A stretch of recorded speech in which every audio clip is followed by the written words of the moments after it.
Welcome to Development Modernization at Synergex Lightning Talks. In case you missed the previous session, my name is Cunningham and I'm your host for today. We're going to switch things up a little bit for this session. Our Director of Software Development, Tim Bauguess, will host a series of lightning talks where you'll get to hear from several members of our development team, myself included. Tim joined Synergex initially in 2017 as a test engineer and programmer. He left briefly, got experience elsewhere as a software engineer specializing in .NET, Microsoft Power Platform, and Azure. He also managed a .NET development team during that time. He then had the opportunity to return to Synergex, where he quickly moved up the ladder to his current director position. Tim oversees all software development functions and is responsible for making sure our products meet Synergex standards for quality and performance.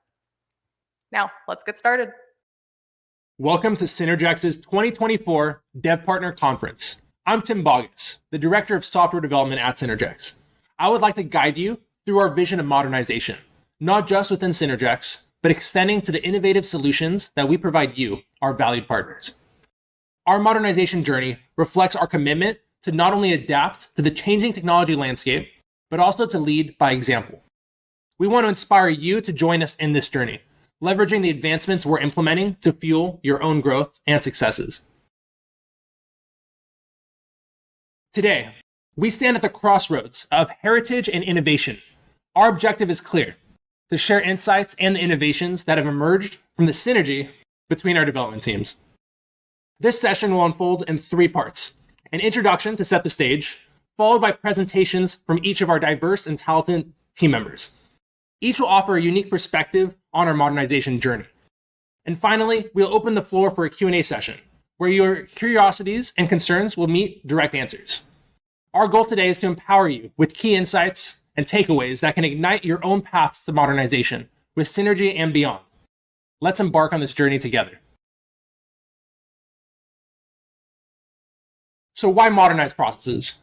In the fast-paced world of technology, modernization is not just a buzzword. It is a necessity.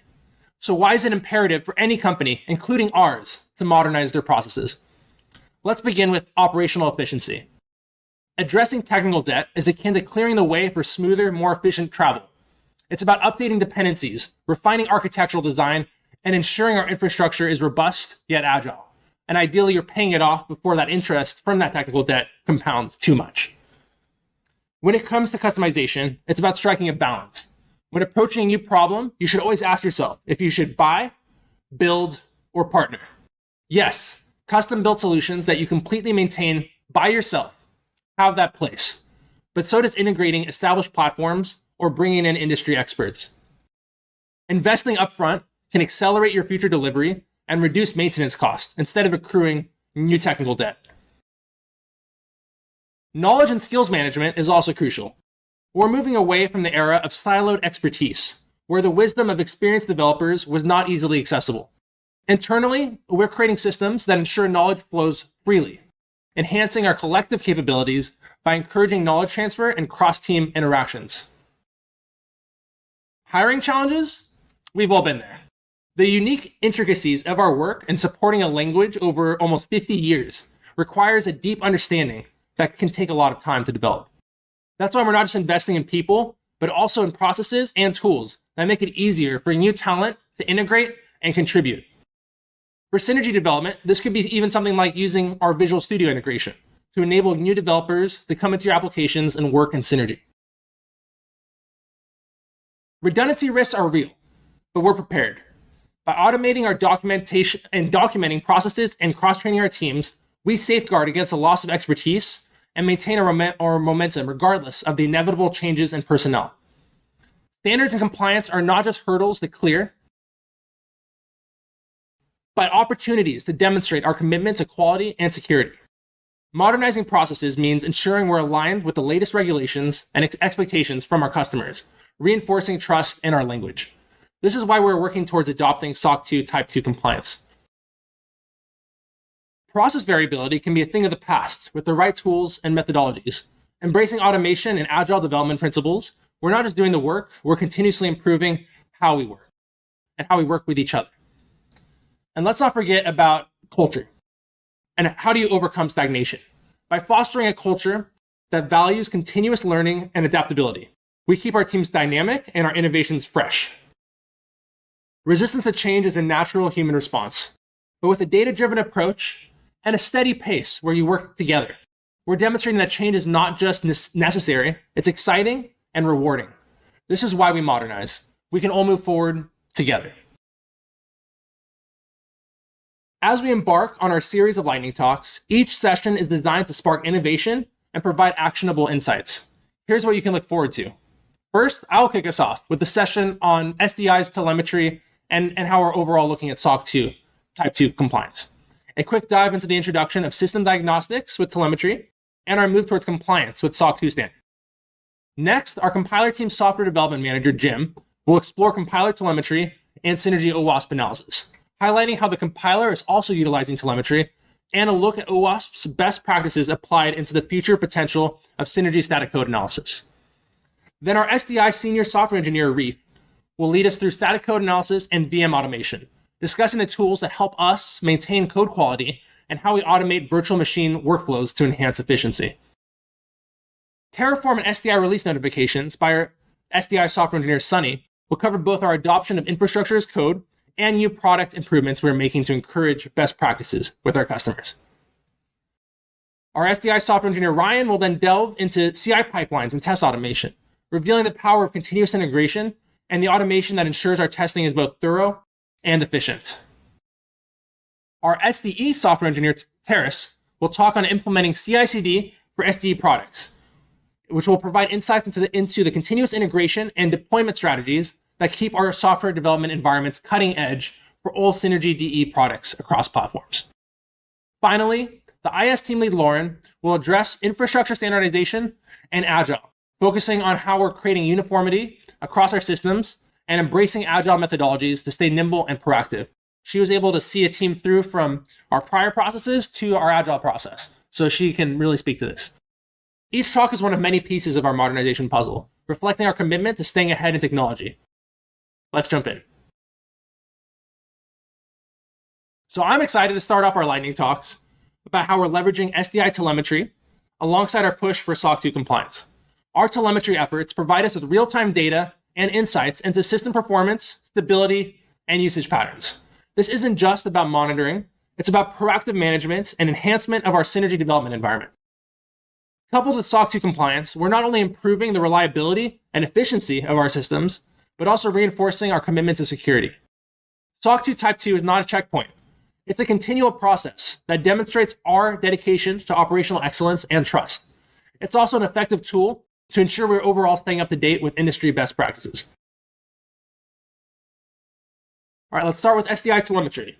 What you see here is a high-level view of our recent telemetry data for SDI. This dashboard is a powerful tool that provides us with real-time insights into our system's performance across different metrics. The bar graph represents event types over time, which allows us to monitor trends and pinpoint areas that require our attention. For instance, by filtering by application version, as shown on the screen, we can track the impact of updates and changes, ensuring that each release meets our high standard for stability and performance. Notice the 9.5 million total results in the last few months. This volume of data underscores our capacity to gather comprehensive metrics, and we're looking to expand that even further. The various event types, from exceptions to traces, offer us a granular look into system behavior. Below, you can even see the granularity of these events, detailing specific actions such as custom commands being invoked in Visual Studio, while still avoiding personally identifying information by either sanitizing out any data or focusing on common system events that aren't personal. This level of detail is invaluable for continuous improvement and for making data-driven decisions that align with our commitment to quality and innovation while respecting privacy. We can use this event data to see what commands were fired before an exception occurred and diagnose how to reproduce and fix many issues. We can also use this data to track what features are actually being used and make decisions on where to prioritize our time for future updates, like where to improve IntelliSense, or if we should be deprecating something like WPF and WinForms. Now, this telemetry snapshot zeroes in on the exceptions captured over time, another critical component of our monitoring strategy. The graph at the top illustrates the ebb and flow of our exceptions, giving us insight into system stability and helping us identify patterns that warrant deeper investigation. Below, the request count timeline correlates with the exception spikes, providing context to the exceptions and allowing us to pinpoint whether they are isolated incidents or part of a broader trend. As we dissect these exception logs, we see the different types categorized by frequency and impact. This hierarchy of exceptions, from composition failures to argument null exceptions, not only helps us prioritize our response, but also drives our proactive measures to prevent future occurrences. The bar chart to the right quantifies our top 10 exception types, offering a clear perspective on where our focus needs to be. This data is crucial for our development team to address the most pressing issues effectively. The detailed exceptions at the bottom allow us to drill into specific issues. For example, we see a notable rising volume of null reference exceptions, which we've identified as something we need to fix. Using this data, we can catch any recorded changes in exceptions before we even release and track overall progress in tackling exception handling to improve technical debt over time. Let's dig into one of those exceptions from the bottom. Here we zoom in even further to dissect a specific exception, a system.invalid operation exception. The level of detail is instrumental in diagnosing issues accurately and swiftly. You'll notice the properties of the exception are laid out. The event timestamps the occurrence, the message provides context, and the exception type, along with the failed method, gives us direct pointers to the root cause. We can even add custom properties as needed. On the right, we have the call stack. This is the detective's magnifying glass for our developers, revealing the sequence of method calls that led to the source of the exception. Below the call stack, related items and user flow links are crucial for a comprehensive understanding. They allow us to trace the user's journey before and after the exception, giving us a narrative of the user's experience and system performance. This kind of telemetry data is not just about fixing a bug, it's about understanding it in the context of the user's experience and in SDI's operations, which is vital for preventing future issues. Every exception can be an opportunity to learn and to refine our system. There's a lot more that telemetry can do, but I really think a lot of the value we get is in preventing these issues and diagnosing them as they come up, so we can give a better experience to you. Now let's move over to SOC 2 compliance, specifically SOC 2 Type 2, which is crucial because it's not just a snapshot of a specific time, but it requires ongoing evidence collection to show that you are actually following these standards and improving. This slide outlines the key areas we're focusing on to meet and exceed the SOC 2 standards. Ultimately, we are now working very closely between development and IT for a comprehensive defense in depth strategy, following zero trust best practices. Risk assessment is our starting point, utilizing modern analytics tools to preemptively identify and mitigate potential security risks, like by using SonarQube static code analysis. By leveraging these tools, we're not just reacting to threats, but we're predicting and preventing them before they happen and require much more risk and much more work to correct. Enhanced security measures and access controls are where our development modernization truly shines. The adoption of the latest technologies, like Azure DevOps, instead of our internal tracker tool, improves security architecture and ensures fine-grained access controls that are integral to SOC 2 compliance. We are also working to ensure that our team is up to date on the best practices in security and compliance, following standards like OWASP or best practices from Microsoft supported by tooling like Roslyn analyzers in addition to the standard linters. And when it comes to incident response plans, we've worked towards implementing automation and configured our cloud platforms to streamline our reaction time to disasters. We could spin up the infrastructure we need to do a new build, and we can automate that full process. Regular monitoring has been transformed by our advanced telemetry, which provides real-time oversight of our systems, while vendor management can be done through analysis supported by automating dependency assessment tooling. So even something like a static code analysis tool can be used to check out all of your dependencies, see if they're within supported versions, and if the licenses are compliant. With procedure documentation, we've moved beyond static documents to dynamic interactive guides that evolve with our processes, ensuring that change management is not just a policy, but a practice reality. We have core documentation like our change management procedure, coupled with living documents like each team's team agreements. Finally, working towards evidence collection for SOC 2 is made easy by our DevOps pipelines, which have the byproduct of meticulously tracking changes and automating compliance checks through pull requests on merge and other approval gates, making the audit process much more efficient and traceable, which is important because we really want to understand from the inception and design of a new work item or a feature what happened from each step of the SDLC all the way through to the build artifacts and then finally to the deployment and how it got to the customer. So we are aware of everything that happened. Each modernization step we've taken isn't just about keeping pace with technology. It's about embracing the processes and controls that exemplify trust. SOC 2 is a way for us to tie many of our modernization enhancements together.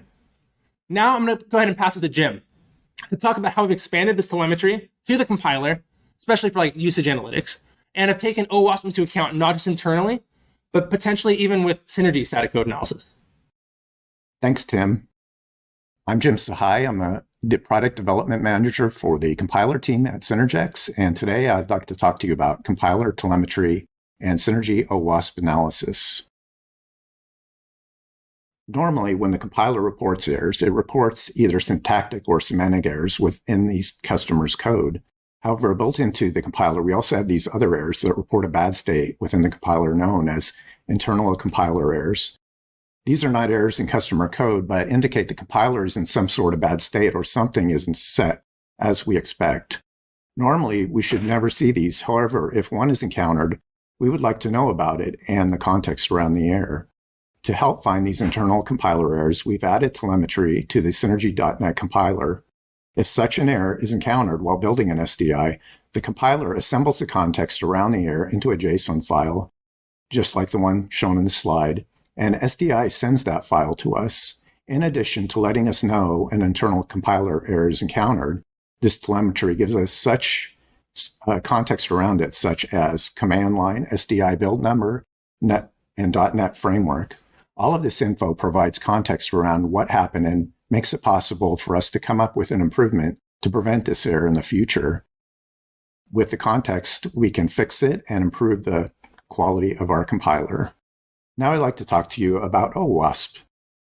OWASP stands for the Open Web Application Security Project, and it's a set of over 50 vulnerabilities that an application may have. Some of them are centered around web apps, but most also apply to standard applications. Some vulnerabilities include things like insecure temporary files, bad password handling, null dereference, and unsafe use of reflection. The idea behind the OWASP project is to identify all the common vulnerabilities, and then developers can use scanner tools to find and fix these vulnerabilities in their own applications. At Synergex, we plan to create a tool that uses static code analysis to identify these vulnerabilities in a Synergy application. In the past, we've had other tools which use static analysis to analyze variable usage and call trees. This new tool will do something similar, keying in on identifying possible OWASP vulnerabilities in an application. For some of our banking customers, this will become a requirement in 2025. But even if it's not required, it would be a recommended tool to run to improve your application's security and its quality. Now on to Arief. Thanks, Jim. Greetings. My name is Arief Zein, and I am a senior engineer working in the SDI team. For those not familiar, SDI is the team that develops the Visual Studio integration tools for the Synergy DBL language. Today, I will provide a very brief overview about some of the processes we have in the SDI team: static code analysis, and VM automation. Our internal code base uses Git with integration to Microsoft's Azure DevOps. As part of our build processes, we also use SonarQube as a static code analysis tool. It provides us with hints on where we can improve our codes to be more robust and apply standardized coding practices. This helps improve our code's maintainability, making it easier for our team members to make changes to the code base. The SonarQube analysis is integrated into Microsoft's Azure DevOps pipeline build. So every time we build our products via the pipeline, SonarQube automatically analyzes the entire code base. The analysis results then gets published to the SonarQube portal, where team members can further analyze the results and create actionable items. And now, let's talk a bit about VM provisioning. VM provisioning is the automated process of creating, deleting, and maintaining virtual machines. For our VM provisioning process, we use PowerShell scripts, which takes advantage of Windows installation APIs to allow us to set up the virtual machines automatically. As an input, we use configuration files containing information such as what programs to install, machine specifications, etc. We also provide the process with a Windows ISO file to base the virtual machines off of. As an output, we will receive a set of Hyper-V virtual machines provisioned to the specifications in the configuration file. These virtual machines also comes with Azure agents installed to allow us to do further automation or testing on the virtual machines. We also have further plans to improve our VM provisioning processes. We plan to research and possibly implement further automation with toolings such as HashiCorp Vagrant, Ansible, Terraform, or other tools to further refine our VM provisioning processes. And now, I'll pass it on to Sunny. Thanks, Arief. Hi there, my name is Sunny, and I'll be going over the advantages of Terraform and our SDI release notification. One of the most important things about Terraform is that it makes managing and controlling Azure resources much easier. Azure is Microsoft's cloud service that we rely heavily on for storing and retrieving data, and for our internal services such as our build pipelines. We can leverage Terraform to spin up new services and easily migrate old services to the cloud with much more precision than using Azure's built-in interface. On the left here, you can see Azure's built-in interface when creating a new function app. There are a lot of boxes here, and you can quickly spin this up for a new function app. On the right, however, is Terraform, which looks a lot like code but does the exact same thing of spinning up a new function app. However, it is very useful as a developer to know what is being used to create the function app, and I also have great control how I want this app to be created or implement things that may not be out of the box compared to that of the user interface. However, there's also an initial learning curve to using Terraform, but the return is very high because you can simply reuse any Terraform that you may have previously created to make a new service. Onwards here, we have the SDI update notification, which allows our customer to get the latest release of SDI. Included in the notification are release logs, which gives a highlight of the new update that customers may want to know about. Once the notification pops up, you can simply click on the Download Now button, and it would take them to our download page to easily get the new release. Because we give them easy access to the download, it increases the likelihood that the new update is installed. And up next is Ryan. Thanks, Sunny. My name's Ryan. I'll be talking about what we've been up to with test automation and the CI pipelines in Azure. So what we've done with our testing is we have switched over from what we were previously using to use built-in C# handling of Visual Studio objects, which allows us to run tests up to 10 times faster than we were previously. As you can see in our short little example that I have in front of us, is we've capitalized on the built-in C# handling of Visual Studio objects to allow us to run tests up to 10 times faster than we were previously capable of. Opens up a project, writes a little snippet, verifies something has appeared in our IntelliSense window. We've made an effort to make these tests extremely readable so that anyone that needs to look at them can tell immediately what's going on. We take these tests and we put them into pipelines that we run for every PR to verify that our changes that we've made do not break anything that already exists. From our examples here, you can see our normal test time is around 4 to 5 hours. So that second run there, that's over 6 hours. We can immediately tell just from looking at that something's wrong. In addition, our tests are broken down into sections, so you can tell based on the checkmark what is and isn't breaking. And that could be something from the hover over IntelliSense engine or the debugger or anything else in between.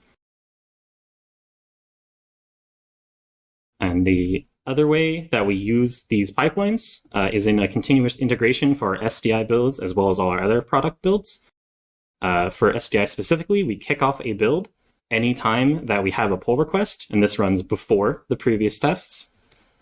This will run a build, ensure the build is working, and then it will run a quick smoke test that will verify if there are any catastrophic failures that we need to quickly address and fix before any of the other testing goes on.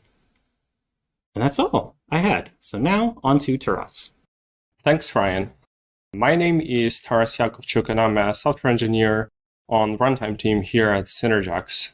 Today I'll be discussing our journey to automate builds for SD products on platforms that we support, such as Windows, Linux, IBM AX, and OpenVMS.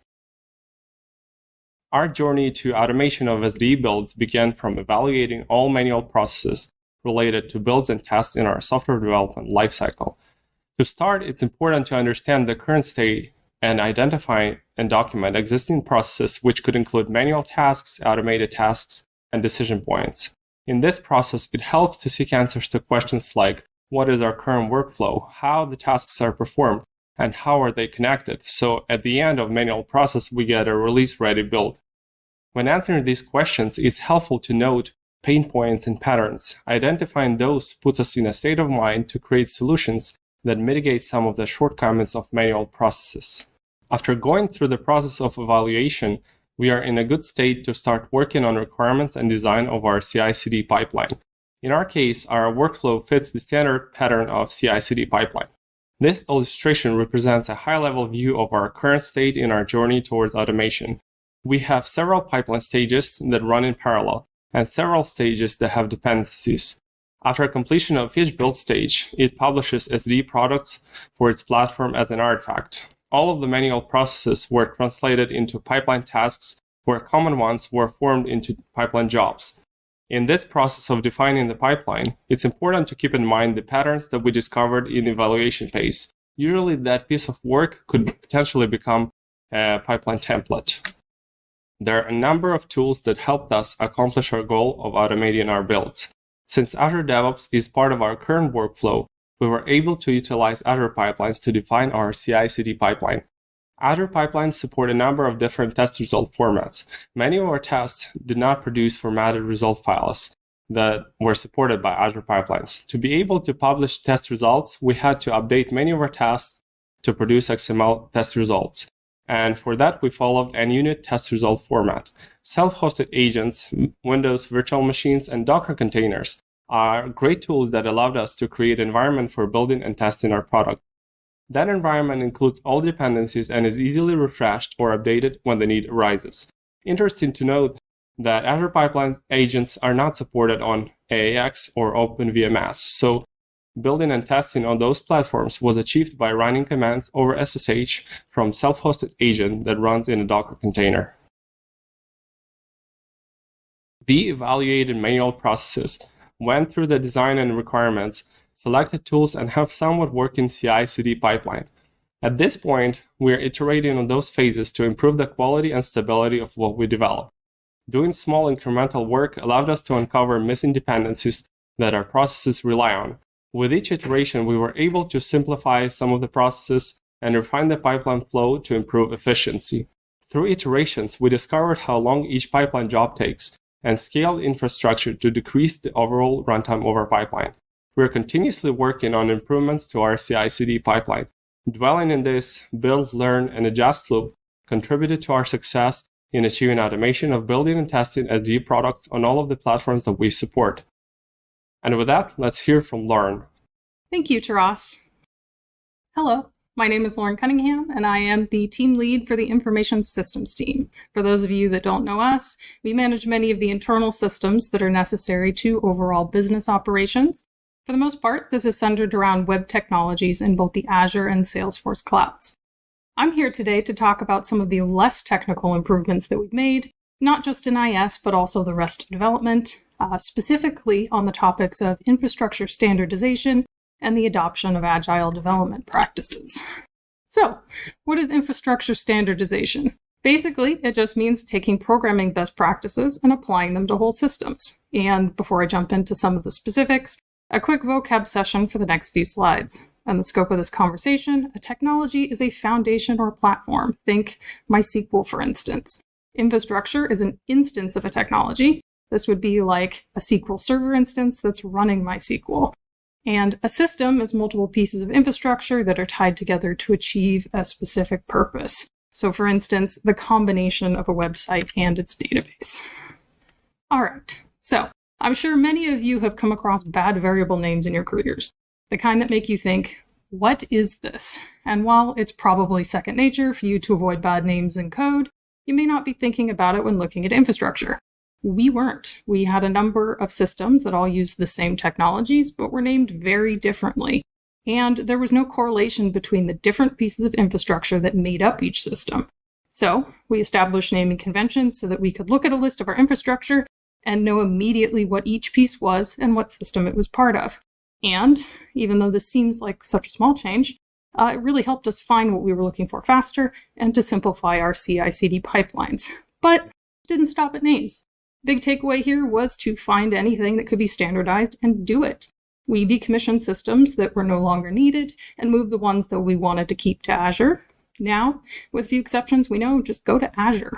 We've also started upgrading our older infrastructure so that it's on the same versions as our newer infrastructure, with the hope that at some point we only need to worry about supporting one version of each technology at a given time. We also worked to compartmentalize our systems. In much the same way that you would create separations of logic in a code base, we analyzed the form and function of each of our systems and made changes such that they had everything they needed to operate independently of one another. This meant fixing situations in which multiple systems shared infrastructure or resources. Depending on the situation, this included creating new infrastructure or adopting an API-based model in which one system would own the resources and would perform operations on them at the request of another. Compartmentalization has allowed us to produce new features faster because changes have less knock-on effects to worry about. Systems are easier to spin up, tear down, and move when necessary. Because each system is in its own box, we can more carefully manage who has access to each system, which is a big plus from a security perspective. And as an added bonus, we're able to benefit from Azure's cost analysis tools, which now tell us exactly what we pay for each system, which helps a lot with things like budgeting. All right, so I've discussed the benefits we've seen as a result of standardizing our infrastructure, but what about agile development? What even is it? In simple terms, it's an approach to project management that emphasizes rapid development, iteration, and collaboration. And to properly acknowledge the benefits of the move, I think it's important to know where we came from. Previously, we would gather all requirements for a project up front within reason. We're talking every use case for an application, and then we would use the requirements to do all of the design, followed by all of the implementation, and so on. This left the managers struggling to handle changes to requirements within those later phases. And additionally, the timeline to release new features was exceptionally long because there were a lot of features that went into each release. And at the team level, they were buried in their work without an obvious way to know that they were or were not making appropriate progress towards the overall goal. So Q Agile, the single most important transition for us was to using sprints.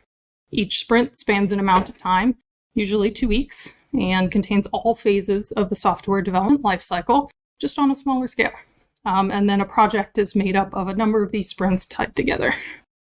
This has allowed us to be more responsive to change. New requirement, something come up in testing, no problem. We'll just handle it on the next sprint. It's made us more efficient in phases like testing and review because they happen more regularly and not long after the features themselves are implemented. And finally, it's allowed us to get important features out faster because of the more regular deployments.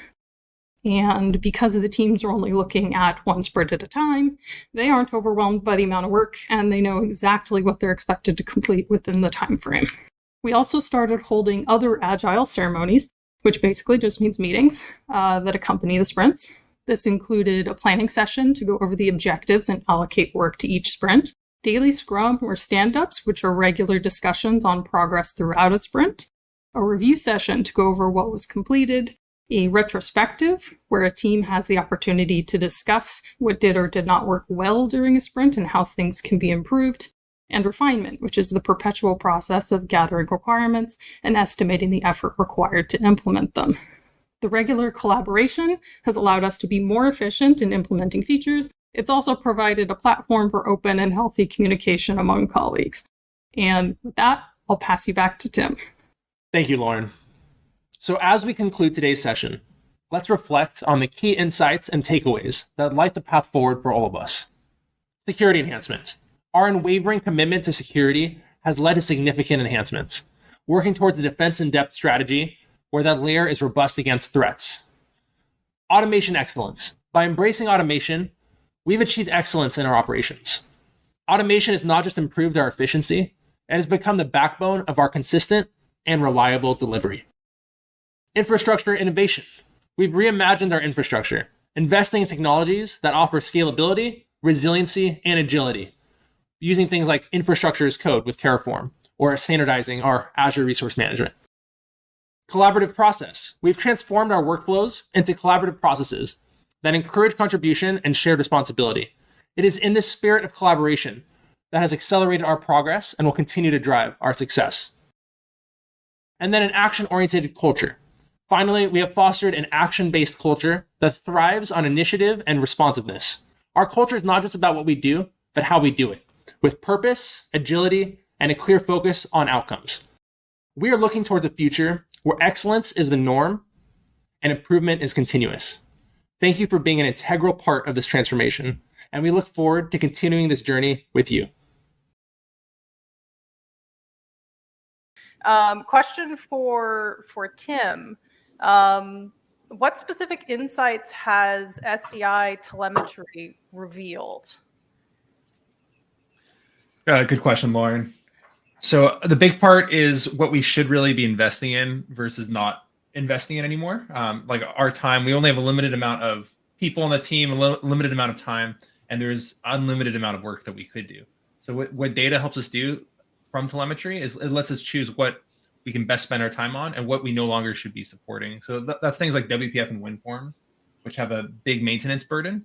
It's also something like when to actually move from a Visual Studio. So like we're currently on Visual Studio 2022, but we were supporting Visual Studio 2019 for a long time. We were able to see most of our customers had already moved off. So it was the right time to no longer support that. And with that, we were able to consolidate a lot of our code base since we were supporting both the 32-bit and the 64-bit versions of Visual Studio beforehand. It also really helps us catch exceptions before they're released and diagnose issues that customers run into. So like even after a customer finds an issue, we're able to like look through that and see at least the cases where we handle and things don't go as we were expecting. We're able to see what actually happened there. Gotcha. And that's good to get a little more context. I know for those of you who were in the previous session, Steve had mentioned the deprecation of WPF and WinForms. And so, it's good to know that that was a data-driven decision. Well, in part, a data-driven decision. Right. We were able to see that most of our customers were no longer using WPF and WinForms. So that definitely helped us in that decision. Okay. Oh, something just popped in. Ridwan, there was a brief mention regarding automated deployments to the AIX platforms. Is there perhaps a knowledge base article or further information on this? So what we've done with AIX, we were building the products, the products via the pipeline and publishing the artifact. At this point, there is no knowledge base article, but we'll be considering in writing one to give some steps on how to achieve this.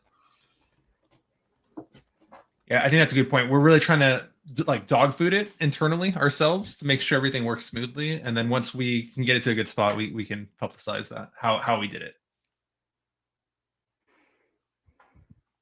Sounds like coming in the future. Okay. Question for Arief. How does SDI use the data from static code analysis? Good question, Lauren. Thank you. We periodically audit the data and basically just sort of watch for emerging patterns of warnings or errors. Usually, if, for example, Microsoft updates their API points, we'll see a good chunk of new warnings saying these things are deprecated and we need to update to different sort of APIs to use. So that's one way we use it. It helps us as a team to be more proactive in identifying and prioritizing the fixing of these warnings or errors. And I can imagine it being helpful too, because Visual Studio is changing regularly. Yes, exactly.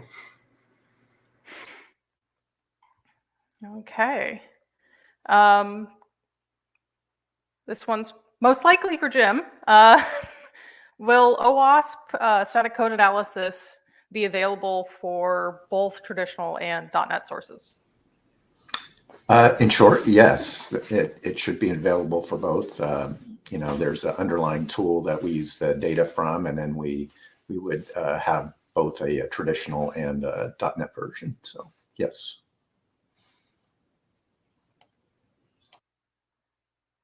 Chris just put something in chat. He says, I built what sounds like a similar process for OpenVMS. Is there tooling being made available to support that? I ended up with a command line app on the Windows side executing command streams through SSH. So that is an approach we have been taking as far as over SSH. So we don't currently have plans to deploy any specific tooling around that. But like I said, once we get to a good spot and we know exactly like the approach we took and if it makes sense and it works for us, then we can publicize the approach we took into a way that customers can use. Anything you'd like to add, Paris? I'd like to add something to this. So the current workflow is we're running commands over SSH from Docker container, and that the Docker container has a Azure agent on it. So all of the commands that are executed basically coming from the Azure pipeline, and that's how we achieve this automation. All right. Something from Steve for Arief. Can the techniques you've discussed for provisioning VMs also be used to provision local Hyper-V VMs? And if so, an example of doing that, perhaps creating a VM and installing Visual Studio SDI and Synergy would be really helpful. Yeah, we currently use it to deploy VMs to a separate server, but it's definitely applicable for deploying VMs to a local environment. Yeah, we can get in touch later, Steve, to give you a few pointers to get started with that. Definitely. All right. Other questions? This one's for Ryan. So what has been the biggest benefit of adding pipelines to SDI? Yeah, so the biggest benefit of doing that has been that we've been able to essentially cut down build times for SDI specifically to about less than half of what they used to be. And then for testing, it's cut it down from, even before I was here, it was about a week long to test releases, and it's cut down to, 4 to 5 hours. You can just click it, run it, and get back to what you're doing without having to ever have to check back in on it. So it's just made life easier in general, so we can focus more on making new changes for customers rather than spending time testing. And have there been difficulties in maintaining all these automated tests? It looked like there were a lot of them in your screenshot. Yeah, so every time VS updates, there's a chance that they've changed a window and broken some of the handling behind the scenes of that window, which will cause tests to break. So we do have to regularly check in and check up on tests. Currently, we're at between a 98 and 99% pass rate on tests, with like less than 10 tests erroring. And the tests that are erroring are just little timing issues. So we're in a good spot right now. You do have to regularly check back in though. Yeah, just add on that, our unit tests 100% pass. It's only the functional like UI tests that are very difficult to have 100% pass rate on. So a lot of places aim for like 95% plus. 100% is ideal, but we're trying to get as close to 100% as we can on those as well. Can you elaborate at all on the difficulty with the UI tests? Yeah, the difficulty of the UI test is you don't control everything. Like you're basically, especially for a Visual Studio integration, like we don't control Visual Studio and what they decide to update. And then there's also a lot of things that could change, like from the VM, like the actual VM environment itself, the Visual Studio environment, if other processes are running, based on window load time, things could pop up that are unexpected, like a trial window, like a trial window notification can come up, for example. There's so many things that can go unexpected because you don't control every single thing in that environment, like you do for a unit test where you control that whole unit of code.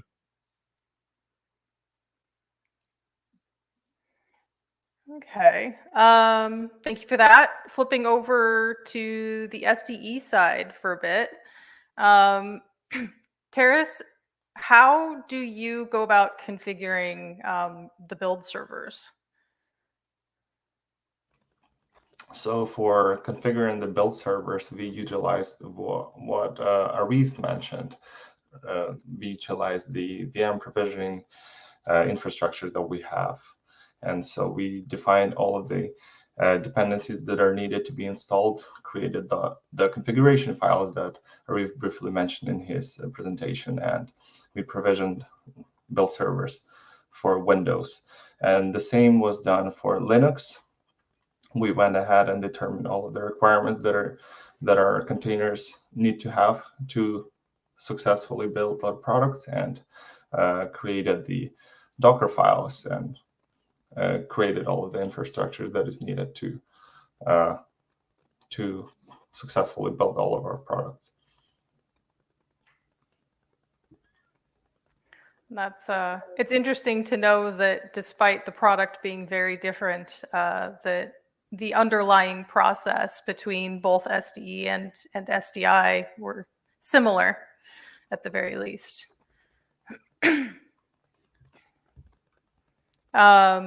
Just out of curiosity, what CI/CD automation changes would you like to see next? The next changes that we see is automatic deployment of our products to the website. That's probably the thing that we'll be working on next, because this currently is not fully implemented yet. Gotcha. So still have some reliance on manual processes. Exactly. All right. Oh, there's one for me in here. What challenges did you face moving to Agile? For my team, the biggest challenge was in learning how to plan effectively. So in general, when you plan a sprint, you want to aim to complete an amount of work that pushes the team, but is still like ultimately doable within the time frame. And my team is kind of unique in the sense that we are one part software dev and one part like support and service for the rest of the company. And basically we have situations where, you know, if somebody else can't work, something is breaking for them, we have to drop all the traditional software dev stuff to take care of it. And so the challenge was in figuring out how to account for this work that may or may not materialize within a sprint's time frame. And so, yeah, without getting too specific, we ended up solving this problem by determining the average amount of work across all of our sprints and then offsetting what we plan for based on that. And we definitely have some sprints where like we end up pulling things in because we under planned. But that's better than being completely and totally overworked and trying to do too many things. So, and if you like to really make yourself aspirational, I think it can really go either way. The important part is if you don't get everything done, like it's not a death march every sprint. right. I think that's really the key part there. It's like you want to learn from the lessons each. Like it's like you're doing an experiment, and each sprint you want to get better and better at estimating. And if you're a little under, you're a little over, you just want to evaluate that with your team and understand what went right, what went wrong, and what can you do better next time. And I highly recommend if you're thinking about making the switch to Agile, data is your best friend. You know, it's like you're not going to have it right the first time. Nobody does. Just get numbers every sprint, and eventually you'll find the happy sweet spot for your team, because that's something to keep in mind too. It's different on a team by team basis as well.